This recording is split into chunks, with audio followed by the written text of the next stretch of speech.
તો એ હંમેશા ડર રહ્યા કરે છે કે આ જ્ઞાન અમારે જતું નથી કરવું. ના જતું. હા, તો પણ એ કેવી પરિસ્થિતિમાં રખી શકીએ અને કેવી રીતના લેવાય એ જરા સમજાવશો? હા, ચોક્કસ. તમે 5 આજ્ઞા પાડો છો ને? ક્યારેક પડાય, ક્યારેક નથી પડાય. નથી પડાય એની માફી માંગી દેવાની. ના પડાતી હોય એની માફી માંગી દેવાની. એ તો પાડો ને. અને ચરણ વિધિ વાંચો છો ને? અને કોઈને દુઃખ થાય તો પ્રતિક્રમણ કરો છો? બસ એ કોઈને દુઃખ થાય પ્રતિક્રમણ કરતું હોય ને અને જાગૃતિ જવું જ ના પડે. હા, બીજા દુઃખ આપી ખુશ થતા જો સીધા થયા ને તો સમજો ને આ રિઝર્વેશન નીચી ગતિનું કરી દીધું. આપણે તો પસ્તાવો લઈએ છીએ. બસ આપણે છૂટી જવાના.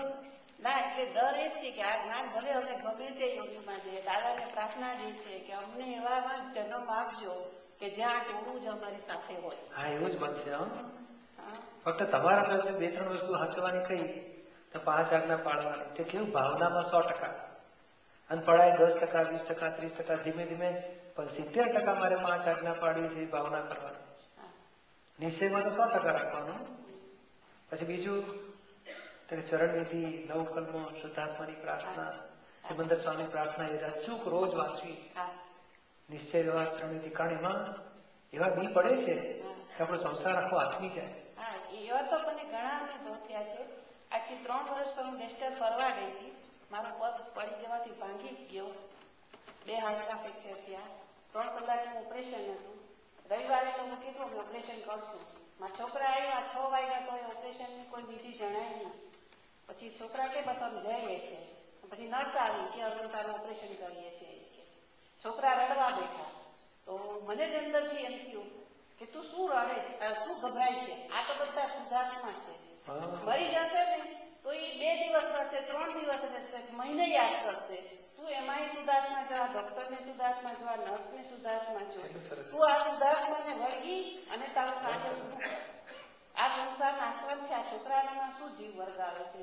શુદ્ધ આત્મા છું, શુદ્ધ આત્મા છું. આ બધામાં આત્મા શુદ્ધ છે. એ સ્મરણ કરતી કરતી તું જા. અને એટલું બધું બળ મને મળ્યું કે મેં છોકરાને હિંમત આપી કે તમે જાઓ. જો એવું જ અંદરથી આમ બધું દાદાના વાક્ય બધા પ્રગટ થવા માંડ્યા કે તું આ નાશવંત વસ્તુને શું નિરાશ કરે છે. એ લોકોને હિંમત આપ. સુધાર્થમાં જો.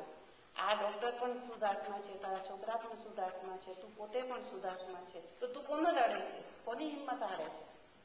આવું જ્ઞાન મને થયું. અને પછી તમે વિચાર કરશો મને કાંઈ કહેતા કાંઈ નથી. ઓપરેશન થિયેટરમાં ગઈ ત્યાં સુધી મને હિંમત. તમને તો પછી બહારની ક્ષેત્રે મોકલવા પડે એવું થયું. આવો અનુભવ કોને થાય? મોટા મોટા સંતો મહંતો ના થાય. આ જ્ઞાનીઓનો અનુભવ છે. એ તો પેલું ફ્રેક્ચર થયેલું તો રડારડી કરે, તમે આત્માને યાદ કરે. જો આ જ્ઞાન કેવું વિજ્ઞાન છે, ક્રિયાકારી. તમે દુઃખના દેહના દુઃખને યાદ નથી કરતું. આત્મસ્થિતિમાં રહેવાનું, આ બધાના આત્મરૂપે જોવાનું જાગૃતિ આવે છે. પછી 2 દિવસ સુધી હું હોલમાં રહી. એમાં જોયેલી હતી મારી સાથે. એની સાથે દાદાની બધી વાતો થઈ. ત્યાં જ્ઞાન વિધિ વાંચતી હતી. મને કે આ કોણ પુરુષ છે? બધું આવી રીતના અમારે થઈ ગયા છે. પછી રાતના અમે લોકો સૂઈ ગયા. તો પછી દાદાના અસીમ જઈ જઈકાર હું બોલતી હતી. પછી સવારના ઉઠી પછી મને ધોળી કે તું રાતના એટલું ફાઇન સિંગિંગ કરતી હતી કે મેં શું કે મને કઈ યાદ નથી. એ કે એને પછી ટ્યુનમાં ગાય બતાવી. ભગવાન અસીમ જઈ જઈકાર તું આ ગાતી. મને એવી મજા આવી એમાં કે મને ક્યારે ઊંઘ આવી કે મને ખબર ના પડી કે તું એ સિંગ એ સોંગ પાછી કર.